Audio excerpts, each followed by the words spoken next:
ትሬንድ ላይኖች በትሬዲንግ ውስጥ በጣም ፓወርፉል ከሆኑ ቱሎች አንዱ ናቸው። ግን ችግሩ አብዛኛው ትሬደሮች አሁንም ሙሉ በሙሉ በተሳሳተ መንገድ ነው እየተጠቀሙባቸው ያሉት። ስለ ትሬዲንግ ትሬንድ ላይኖች በጣም የሚያደናግረው እያንዳንዱ ትሬደር በተለያየ መንገድ የሚያሰምሩ መሆኑ ነው። ለምሳሌ ይህንን ቻርት እንውሰድ። አንዳንድ ትሬደሮች የትሬንድ ላይንን የካንድሎቹን ዊኮች በማገናኘት ማስመር ይመርጣሉ። ሌሎች ደግሞ የካንድሎቹን ባዲዎች በማገናኘት ማስመር ይመርጣሉ። ታዲያ የትኛው ነው ትክክለኛው? አሁን እንዴት ማስመር እንዳለብን እንኳን ብናውቅ፣ ቀጣዩ ትልቅ ጥያቄ በትክክል እንዴት ነው እሱን ተጠቅመን ትሬድ የምናደርገው ነው። ፕራይስ የትሬንድ ላይንን እስኪነካ ጠብቀን አንቲሲፔት ባውንስ ወይም ደግሞ ሪቨርሳል ይኖራል ብለን ባይ መግባት አለብን ወይስ ደግሞ ፕራይስ የትሬንድ ላይንን ብሬክ እስኪያደርግ ጠብቀን የትሬንድ ሪቨርሳል ይኖራል ብለን ሾርት መግባት አለብን? እውነቱን ለመናገር እነዚህን ሁሉ አካሄዶች ብዙዎቻችን ሞክረን አልፈንበታል። ነገር ግን በትሬዲንግ ኬሪየር ውስጥ ትሬንድ ላይንን ተጠቅመን ትሬድ ለማድረግ ምርጡን መንገድ አግኝቻለሁ። ይህም አሪፍ ፕሮፊት እንዲሰሩ ይረዳቸዋል። የትሬንድ ላይኖችን ተጠቅመን ትሬድ ለማድረግ ምርጡን ስትራቴጂ እነግራቸዋለሁ። በተጨማሪም በቻርት ላይ በትክክል እንዴት ማስመር እንደምችሉ ኢንዴፕዝ ቱቶሪያል በዚህ ቪዲዮ አካትቻለሁ። በነገራችን ላይ በዚህ ቪዲዮ ውስጥ ያሉትን ሁሉንም ትሬንድ ላይኖች በአንድ ዶክመንት ወይም ደግሞ ፒዲኤፍ ሙሉ በሙሉ በቀላል አማርኛ አዘጋጅቼላችኋለሁ። በውስጡም እነዚህን ስትራቴጂዎች እንዴት ትሬድ ማድረግ እንደምትችሉ ስቴፕ ባይ ስቴፕ ብሉፕሪንት ታገኛላችሁ። ይህም ለቀጣይ ትሬዳችሁ በቀላሉ ሚስ ያደረጋችሁት ነገር ካለ እዛ ላይ ማየት ትችላላችሁ። ይህንንም ጋይድ የቴሌግራም ቻናል ላይ ያስቀምጬላችኋለሁ። ቴሌግራም ቻናል ሊንክ ዲስክሪፕሽን ላይ ታገኙታላችሁ። አሁን ሳናዛዛ ወደ ቪዲዮ እንግባ። በመጀመሪያ ትሬንድ ላይን ምንድን ነው? ትሬንድ ላይን በቻርት ላይ የሚሰመር ቀጥ ያለ መስመር ሲሆን ፕራይስ ላይ ሁለት ወይም ደግሞ ከዚያ በላይ የሆኑ ስዊንግ ፖይንቶችን ያገናኛል። በምሳሌ እንመልከት እስቲ። በዚህ ቻርት ላይ ፕራይስ በተደጋጋሚ ወደ ላይ ወደ ታች ሙቭ እያደረገ ፍላክቹዌት ማድረጉን ማየት እንችላለን። ታዲያ እነዚህ ሁሉ ሙቭመንቶች እየተከሰቱ ሳለ ማርኬቱ በትክክል ወዴት እየሄደ እንደሆነ ማወቅ እንችላለን? ቀላል ነው። ትሬንድ ላይን እናሰምራለን። በቻርት ላይ ያሉትን ስዊንግ ሎዎች በማገናኘት ቀጥ ያለ መስመር በማስመር የትሬንድ ላይን አፕዋርድ ስሎፕ ወይም ደግሞ ወደ ላይ አጋድሎ እንደሚሄድ ማየት እንችላለን። ይህም በፕራይስ ላይ ሾርት ታይም ለውጦች ቢኖሩም አጠቃላይ ግን የማርኬቱ ትሬንድ ወደ ላይ እንደሆነ ይነግረናል። አሁን ደግሞ ተቃራኒውን እንመልከት። በዚህም የኛውን ቻርት እንጠቀማለን። እንደገና ፕራይስ ወደ ላይ ወደ ታች ሙቭ እያደረገ ፍላክቹዌት ማድረጉን ማየት እንችላለን። በዚህም የትሬንድ ላይን ተጠቅመን ስዊንግ ሃይዎቹን በማገናኘት የትሬንድ ላይን ስሎፒንግ ዳውንዋርድ ወይም ደግሞ ወደ ታች አጋድሎ እንደሚሄድ ማየት እንችላለን። ይህም ማለት የሾርት ታይም ለውጦች ፕራይስ ላይ ቢኖሩም አጠቃላይ ግን የማርኬቱ ትሬንድ ወደ ታች እንደሆነ ይነግረናል። አሁን ልጠይቁት የምትችሉት ጥያቄ በአጠቃላይ ማርኬት ወዴት እየሄደ እንደሆነ እንዲሁ በመመልከት ማወቅ አንችልም? ትሬንድ ላይን ስለምን ያስፈልጋል ይሆናል። መልሱ ቀላል ነው። ትሬንድ ላይኖች ትሬንድን ከማሳየት ባለፈም ያግዛሉ። እንዲሁ በአይናችን ብቻ ቻርት ላይ ብንመለከት ልናያቸው ማንችላቸው የትሬድ ሴታፖች እንድንለይ ይረዱናል። ለምሳሌ በዚህ ቻርት ላይ ስዊንግ ሎዎቹን በማገናኘት የትሬንድ ላይንን እናሰምራለን። አሁን ያለፉትን እስቲ እንመልከት። ፕራይስ ትሬንድ ላይንን በሚያካበት ጊዜ ሁሉ ከትሬንድ ላይኑ ላይ ሪቨርስ ወይም ደግሞ ባውንስ ኦፍ የማድረግ አዝማሚያ አለው። ይህም ማለት ወደፊት ፕራይስ ወደ ትሬንድ ላይን ከተጠጋ ሌላ ባውንስ የመኖር ሃይ ፕሮባቢሊቲ ያለው ማለት ነው። ስለዚህ እዚህ የሚኖረው የትሬድ ሴታፕ ፕራይስ ወደ ትሬንድ ላይን ከተመለሰ ወይም ደግሞ ሪትሬስ ካደረገ ባይ ትሬድ መውሰድ የሚያስችል ሴታፕ ነው ማለት ነው። ትሬንድ ላይኖች ጠቃሚ የሚሆኑበት ሁለተኛው ምክንያት ደግሞ ፕራይስ የትሬንድ ላይንን ብሬክ ካደረገ የትሬንድ ዳይሬክሽን መለወጥ ሊያመለክት ይችላል። ለምሳሌ በዚህ ቻርት ላይ ትሬንድ ላይኖች ስዊንግ ሃዮችን በማገናኘት አስምረናል እና ማርኬቱ በዳውን ትሬድ ውስጥ እንዳለ በግልጽ ያሳያል። ነገር ግን እዚህ ጋር ፕራይስ ከትሬንድ ላይኑ በላይ ብሬክ አድርጎ ወጣ። እናም ብዙም ሳይቆይ ትሬንዱ ከዳውን ትሬድ ወደ አፕ ትሬንድ ተለወጠ። ይህንን በማየት በሚቀጥለው ጊዜ ፕራይስ በዳውን ትሬድ ወቅት ከትሬንድ ላይን ሲወጣ ሊሆን ለሚችል ባይ ትሬድ ሴታፕ ልንዘጋጅ እንችላለን ማለት ነው። ግን አስታውሱ፣ ያሳየኋችሁ ምሳሌዎች በሙሉ አይዲያል ሴናሪዎች ብቻ ናቸው። በእውነተኛ ትሬዲንግ ላይ ወይም ደግሞ በሪል ትሬዲንግ ላይ ፕራይስ ትሬንድ ላይንን በነካ ቁጥር ወይም ደግሞ ትሬንድ ላይንን ብሬክ ባደረገ ቁጥር እንዲሁ አይናችንን ጨፍነን ትሬድ መግባት እንችላለን ማለት አይደለም። ምክንያቱም እነዚህ ፓተርኖች በራሳቸው አብዛኛው ጊዜ አይሰሩም። ስኬታማ የሆኑ ትሬዶችን የማግኘት እድላችንን ለመጨመር እንደ ፕራይስ አክሽን ካሉ ሌሎች ኮንሰፕቶች ጋር ማዋሃድ አለብን። ይህንን ወደ በኋላ በዚህ ቪዲዮ የምናየው ይሆናል። አሁን ትሬንድ ላይኖችን ተጠቅመን ትሬድ ለማድረግ ከመጀመራችን በፊት በትክክል እንዴት ማስመር እንዳለብን ማወቅ አለብን። ምክንያቱም ይህንን ከተሳሳተን ስትራቴጂዎቹ ሙሉ ለሙሉ አይሰሩም። ስለዚህ ትሬንድ ላይኖችን የምናሰምርበት ኢንዴፕስ ጋይድ እስቲ እንየው። ትሬንድ ላይኖች ለማስመር በመጀመሪያ ስዊንግ ፖይንቶች የሚባሉትን በፕራይስ ላይ መለየት አለብን። ስዊንግ ፖይንት ማለት ፕራይስ ወደ አንድ ኤሪያ ሲሄድ እና ከዛ ሌቭል እንደገና ሲመለስ ነው። ለምሳሌ እዚህ ፕራይስ ወደ ታች ወርዶ ከዚያ ወደ ላይ እንደገና እንደተመለሰ ማየት እንችላለን። አሁን ፕራይስ ከመመለሱ በፊት የነበረውን ሎስት ፖይንት ስዊንግ ሎ ብለን እንጠራዋለን። የኛ ስራ በቻርት ላይ በተቻለ መጠን ብዙ እነዚህን ስዊንግ ፖይንቶች ማግኘት ነው እና በዚህ ምሳሌ እዚህ በርካታ ስዊንግ ሎዎች ማየት እንችላለን። ሆኖም ግን ሜጀር እና ግልጽ የሆኑትን ስዊንግ ፖይንቶች ብቻ ነው መለየት ያለብን። ለዚህ ጎልተው የሚታዩትን ብቻ ምልክት እናደርጋለን። ትሬንድ ላይን ለማስመር ቢያንስ ሁለት ሜጀር ስዊንግ ፖይንቶች ሊኖሩ ይገባል። በዚህ ምሳሌ ከበቂ በላይ አለ። አንዴ ከለያችኋቸው በኋላ በቀላሉ ቀጥ ያለ መስመር በማስመር ታገናኛቸዋላችሁ። ስለዚህ የኛ ትሬንድ ላይን ይሄ ይሆናል ማለት ነው። ትሬንድ ላይንን በሚያሰምሩበት ጊዜ ሰዎች በተደጋጋሚ የሚጠይቁት ጥያቄ ካንድሎቹን ዊኮች በመንካት ላስምር ወይስ ደግሞ የካንድሎቹን ባዲዎች በመንካት ላስምር ነው። መልሱ ብዙ ንክኪዎች ሞስት ታች ፖይንትስ የሚገኙበት ነው።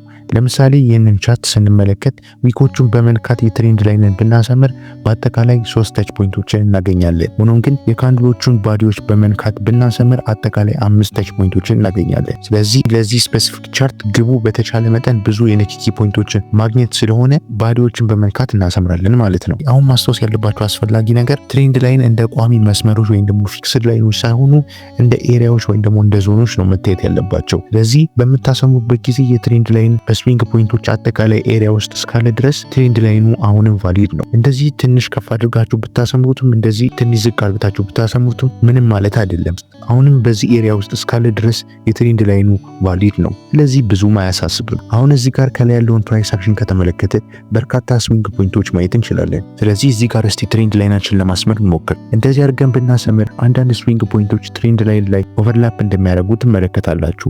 ይህም ማለት ትክክለኛው መንገድ አይደለም ማለት ነው። ነገር ግን እንደዚህ አድርገን ብናሰምር ስዊንግ ፖይንቶቹ በትክክል እየነኩ መሆናቸውን ማየት እንችላለን። ስለዚህ ትሬንድ ላይንን የምናሰምሩ በዚህ መንገድ ነው ማለት ነው። ይህንን የበለጠ ግልጽ ለማድረግ ሌላ ኤግዛምፕል ተጠቅመን እስቲ እንመልከት። የመጀመሪያው ሜጀር ስዊንግ ፖይንቶችን መለየት ነው። እናም እዚህ ወዲያውኑ በርካታ ግልጽ የሆኑ ስዊንግ ፖይንቶች ማየት እንችላለን። እዚህ ጋር በርካታ ስዊንግ ሃዮች አሉን፣ እንደዚሁም ደግሞ እዚህም ጋር በርካታ ስዊንግ ሎዎች አሉን። በመቀጠል በቀላሉ እነዚህን ስዊንግ ፖይንቶች በማገናኘት ትሬንድ ላይናችንን እናሰምራለን። ስለዚህ ይህ የኛ ትሬንድ ላይን ይሆናል ማለት ነው። ለማጠቃለል የትሬንድ ላይኖችን ለማስመር ሜጀር ስዊንግ ፖይንቶችን መለየትና በተቻለ መጠን ብዙ የንክኪ ፖይንቶችን ማገናኘት ነው። እና ለመጀመሪያ ጊዜ በትክክል ካልመጣ አትጨነቁ፣ ምክንያቱም በደንብ ትሬድ ላይ ስትጠቀሙት ከጊዜ ወደ ጊዜ እየተሻሻለ የሚሄድ ይሆናል። አሁን የትሬንድ ላይናችን በትክክለኛው መንገድ እንዴት ማስመር እንዳለባችሁ ስለተማማርን አሁን ደግሞ የምንጠቀምበትን ሃይ ዊን ሬት ያለውን ስትራቴጂ እናያለን። ይህ ስትራቴጂ የሚሰራው ትሬንድ ላይንን እንደ ኪ ሌቭል በመቁጠር ነው። በቻርት ላይ የተሰመረ ኤግዚስቲንግ ትሬንድ ላይን አለን እንበል። ትሬንድ ላይናችንን ስናሰምር ባለፉት ጊዜያት ትሬንድ ላይንን በነካ ቁጥር ከሱ ላይ ሪቨርስ እንዳደረገ ማየት እንችላለን። ስለዚህ ወደፊት ሌላ ባውንስ ልንጠብቅ እንችላለን። ሆኖም ግን ይህ ማለት ፕራይስ ትሬንድ ላይንን በነካ ቁጥር እንዲሁ ባይ ትሬድ መግባት እንችላለን ማለት አይደለም። ምክንያቱም ይህ ፓተርን ሁል ጊዜ አይሰራም። ልክ በዚህ ምሳሌ ላይ እዚህ ፕራይስ ትሬንድ ላይንን በነካ ቁጥር ባለፉት ጊዜያት ሪቨርስ እንደሚያደርግ ማየት እንችላለን እና አሁን እንደገና እየነካ ነው ማለት ይቻላል። ስለዚህ ሌላ ባውንስ አለ ብላችሁ ይሆናል። ሆኖም ግን ከመመለስ ይልቅ ፕራይስ በቀጥታ ብሬክ አርግቶታል። ስለዚህ በዚህ ትሬንድ ላይ ብላይንድሊ ባይ ብላችሁ ቢሆን ኖሮ ሉዝ ነበር የምታደርጉት እና ለዚህ ነው የተሻለ አካሄድ የሚያስፈልጋችሁ። ስለዚህ ብዙ ፕሮፊት የሚያስገኛችሁን ስትራቴጂ አሁን እናያለን። የመጀመሪያው ሌቭል ቫሊድ ትሬንድ ላይን ሴትአፕ መለየት ነው።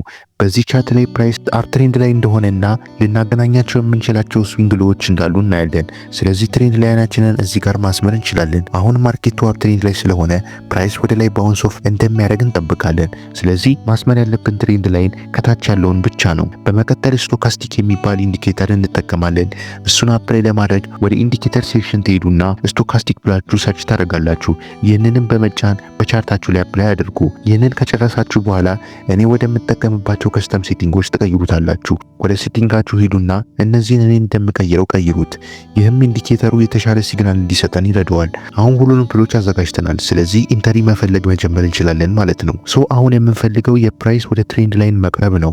ነገር ግን ሰማያዊ ስቶካስቲክ ላይን ወደ ኦቨርሶልድ ሌቭል ወይም ደግሞ እዚች ጋር ያለችው ላይን ማለፉን ማረጋገጥ አለብን። ይህም እንደዚህ ያለ ነገር ይመስላል። ነገር ግን አስታውሱ ቀደም ብዬ እንደነገርኳችሁ ትሬንድ ላይን እንደ ቋሚ መስመሮች ወይም ደግሞ ፊክስድ ላይኖች ሳይሆኑ እንደ ዞን ወይም ደግሞ እንደ ኤሪያ አድርገን ነው መመልከት ያለብን። ይህም ማለት ፕራይስ ትሬንድ ላይንን ፐርፌክትሊ መልካት አይጠበቅበትም ማለት ነው። ስቶካስቲክም ኦቨርሶልድ ላይ እስካለ እንደዛውም ደግሞ ፕራይስ በትሬንድ ላይን ዞን ውስጥ እስካለ ድረስ ሴታፑ አሁንም ቫሊድ ነው። በመጨረሻም የኢንተሪ ኮንፈርሜሽናችንን የስቶካስቲክ ላይኑ ወደ ኦቨርሶልድ ሌቭል ውስጥ እንደገና እስኪገባ መጠበቅ ነው። ለማጠቃለል በመጀመሪያ ፕራይስ ወደ ትሬንድ ላይን ኤሪያ ውስጥ መቅረብ አለበት። ቀጥሎ ስቶካስቲክ ላይኑ ወደ ኦቨርሶልድ ሲገባና ከዚያም እንደገና ሲወጣ ማየት አለብን። አንዴ እነዚህን ሲግናሎች ከተሟሉ ባይ ፖዚሽን እንከፍታለን ማለት ነው። ለሪስክ ማኔጅመንታችን ስቶፕ ሎዛችንን በዚህ ኤሪያ ውስጥ ካለው ስዊንግ ሎ በትንሹ ዝቅ አድርገን እናስቀምጣለን እና ቴክ ፕሮፊታችንን ደግሞ የስቶፕ ሎዛችንን 2 እጥፍ ታርጌት እናደርጋለን። እና እንደምታዩት ፕራይስ ባውንስ አድርጎ ቴክ ፕሮፊታችንን በአግባቡ መጥቷል። ስለዚህ የዚህ ስትራቴጂ ቁልፉ ስቶካስቲክን ለትሬዳችን እንደ ተጨማሪ ማረጋገጫ መጠቀም ነው። ስለዚህ ፕራይስ ትሬንድ ላይንን ስለነካ ብላይንድሊ ትሬድ ከመግባት ይገላግለናል ማለት ነው። ሌላ ኤግዛምፕል ደግሞ እስቲ እንመልከት። በዚህም ቻርት ላይ ስቶካስቲክ ኢንዲኬተራችን በከስተም ሴቲንግ ቀድሞውኑ አፕላይ አድርገነዋል። በመቀጠል በእነዚህ ስዊንግ ሃይዎች ላይ ልናሰምረው የምንችለው ግልጽ የሆነ ትሬንድ ላይን ማየት እንችላለን። ስለዚህ ላይናችንን እዚች ጋር እናሰምራለን። አሁን አጠቃላይ ትሬንዱ ወደ ታች እየሄደ ስለሆነ የምንፈልገው ሴታፕ ፕራይስ ከዚህ ትሬንድ ላይን ወደ ታች ባውንሲንግ ኦፍ ማድረጉን ነው። ለዚህም ነው የትሬንድ ላይናችንን ከላይ ብቻ ያሰመርነው እና ደግሞ ከታች ያለውን ማስመሪያ ያላስፈልገን። በመቀጠል ፕራይስ ወደ ትሬንድ ላይን እስኪጠጋ እንጠብቃለን። ስቶካስቲክ ኢንዲኬተራችንም ኦቨርባውት ላይኑን እስኪያልፍ እንጠብቃለን። አሁን በዚህ ምሳሌ ላይ ፕራይስ ትሬንድ ላይንን በትክክል አንለካውም፣ ይልቁንም በትንሹ ከፍ ብሎ ብሬክ አርግቶታል። ሆኖም ግን አሁንም በትሬንድ ላይን ዞን ውስጥ ስለሆነ ቫሊድ ሴታፕ ተብሎ ይቆጠራል። አሁን ለዚህኛው ስፔሲፊክ ሴታፕ አስደሳች ነገር ፕራይስ ትሬንድ ላይንን የሚነካበት ይህ ኤሪያ እዚህ ሰፖርት ወደ ሬዚስታንስ ከተቀየረበት ሌቭል ጋር የሚጣጣም መሆኑ ነው። ይህም ኮንፊደንስ ይባላል። እናም ብዙ ጊዜ ሁለቱ ኬ ሌቭሎች ከተገናኙ ፕራይስ ከዚህ ሌቭል የመመለስ ወይም ደግሞ ሪቨርስ የማድረግ ሃይ ቻንስ እንዳለው ምልክት ነው። ለመጨረሻ ኢንተሪ ኮንፈርሜሽን ስቶካስቲክ ላይኑ ወደ ኦቨርባውት ሌቭል ውስጥ እንደገና እስኪገባ መጠበቅ ነው። አንዴ ያ ከተከሰተ ሾርት ፖዚሽናችንን እንወስዳለን ማለት ነው። በመቀጠል ስቶፕ ሎዛችንን ከስዊንግ ሃዩ በትንሹ ከፍ አድርገን እናስቀምጣለን እና ደግሞ ቴክ ፕሮፊታችንን የስቶፕ ሎዛችንን 2 እጥፍ ታርጌት እናደርጋለን እና እንደምታዩት ፕራይስ በትክክል ወርዶ ቴክ ፕሮፊታችንን በአግባቡ መጥቷል። አሁን ደግሞ ሌላ የምንጠቀምበትን የትሬንድ ላይን ስትራቴጂ እናያለን እና ይሄኛው የበለጠ ፕሮፊት ሊያስገኛችሁ ይችላል። ስለዚህ ወደ ስትራቴጂ ቁጥር 2 እንሂድ። ይህ ስትራቴጂ የሚሰራበት መንገድ ቀላል ነው። በዳውን ትሬድ ወቅት ስታብሊሽድ ትሬንድ ላይን አለን እንበል። በተለምዶ ፕራይስ ትሬንድ ላይንን ብሬክ ካደረገ ወደ አፕ ትሬንድ የትሬንድ ቼንጅ ይቀየራል። ምክንያቱም የትሬንድ ላይን ብሬክ ካለው የዳውን ትሬንድ ስትራክቸር ብሬክ እንደተደረገ ይነግረናል። ሆኖም ግን በትሬንድ ላይን ብሬክ እንዲሁ ብላይንድሊ ፖዚሽን ውስጥ መግባት እንችላለን ማለት አይደለም። ምክንያቱም ፕራይስ ፎልስ ብሬክአውት የሚባል ነገር ሊፈጥር ይችላል። ይህም ፕራይስ ትሬንድ ላይንን ብሬክ እንዳረገ ትሬንድ ቼንጅ እየተፈጠረ እንደሆነ እንድታስቡ ያደርጋል። ነገር ግን ብዙም ሳይሄድ ወደ ታች ይመለሳል። ከዛዛ ጋር ባይ ፖዚሽን ብትገቡ ሉዝ ነው የምታደርጉት። አሁን ይህንን ለማስወገድ የሚቻልበት መንገድ አለ። ስለዚህ ብዙ ፕሮፊት የምታገኙበትን የትሬንድ ላይን ብሬክአውት ስትራቴጂ እንገባበታለን። የዚህ ስትራቴጂ የመጀመሪያው ኤግዚስቲንግ ትሬንድ ላይን መፈለግ ነው እና በዚህ ቻርት ላይ ፕራይስ በዳውን ትሬንድ ላይ እንደሆነና ትሬንድ ላይንን ለማስመር ልናገናኛቸው የምንችላቸው ስዊንግ ፖይንቶች እንዳሉ እናያለን። በመቀጠል ፕራይስ ከዚህ ትሬንድ ላይን ብሬክ እስኪያደርግ እንጠብቃለን። አሁን ይህ ብሬክአውት እውነተኛ ብሬክአውት ወይም ፎልስ ብሬክአውት የመሆን እድሉን ለማወቅ የዳውን ትሬዱ እየደከመ መሆኑን የሚያሳይ ምልክቶች መፈለግ አለብን እና እኔ የማደርገው በማርኬት ስትራክቸር አናሊሲስ ነው። የሚሰራውም እንደዚህ ነው። በዚህ ምሳሌ ፕራይስ ሎ ፈጥሯል። ከዚያም ያንን ሎ ብሬክ አርግቶ ሎሎ የሚባል ነገር ይፈጥራል። ብዙም ሳይቆይ እንደገና ይከሰታል። ፕራይስ የቀድሞ ሎ ብሬክ አርግቶ ሌላ ሎሎ ይፈጥራል እና ከዚያም እንደገና ፕራይስ ሎን ብሬክ አርግቶ ሌላ ሎሎ ይፈጥራል። ይህም የሚያሳየው ፕራይስ ሎዎችን መፍጠሩን እንደሚቀጥል ነው። ይህም የዳውን ትሬዱ አሁንም ጠንካራ መሆኑን ይነግረናል።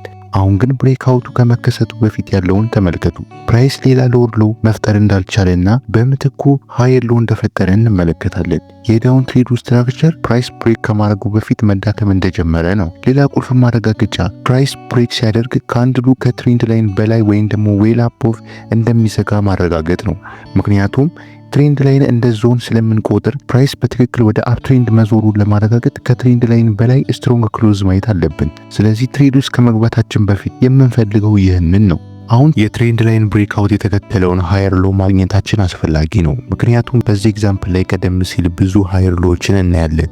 ነገር ግን በትሬንድ ላይን ብሬክአውት ስላልተከተሉ ቫሊዲተሪ ፖይንቶች አልነበሩ። ለማጠቃለል በመጀመሪያ የትሬንድ ላይን እየደከመ መሆኑን ማየት አለብን። በዚህ ሁኔታ ፕራይስ ከሎወር ሎ ስትራክቸር ወደ ሃየር ሎ ስትራክቸር ይቀየራል። ቀጥሎ ፕራይስ ትሬንድ ላይንን ብሬክ አርግቶ ዌል አፕ ኦፍ እስኪዘጋ እንጠብቃለን። አንድ እነዚህ ሲግናሎች ከተረጋገጡ ባይ ፖዚሽን እንወስዳለን ማለት ነው። ለስቶፕ ሎዛችን ከትሬንድ ላይን ብሬኩ በትንሹ ዝቅ አድርገን እናስቀምጣለን እና ደግሞ ቴክ ፕሮፊታችንን የስቶፕ ሎዛችንን 2 እጥፍ ታርጌት እናደርጋለን ማለት ነው። እና እንደምታዩት ፕራይስ ወደ ላይ ወጥቶ ቴክ ፕሮፊታችንን በአግባቡ መጥቷል ማለት ነው። አሁን ደግሞ ሌላ ምሳሌ እንመልከት። እንደገና የመጀመሪያው ሌቭል ስታብሊሽ ትሬንድ ላይንን መፈለግ ነው። በዚህ ሁኔታ ይህ አፕ ትሬንድ ነው።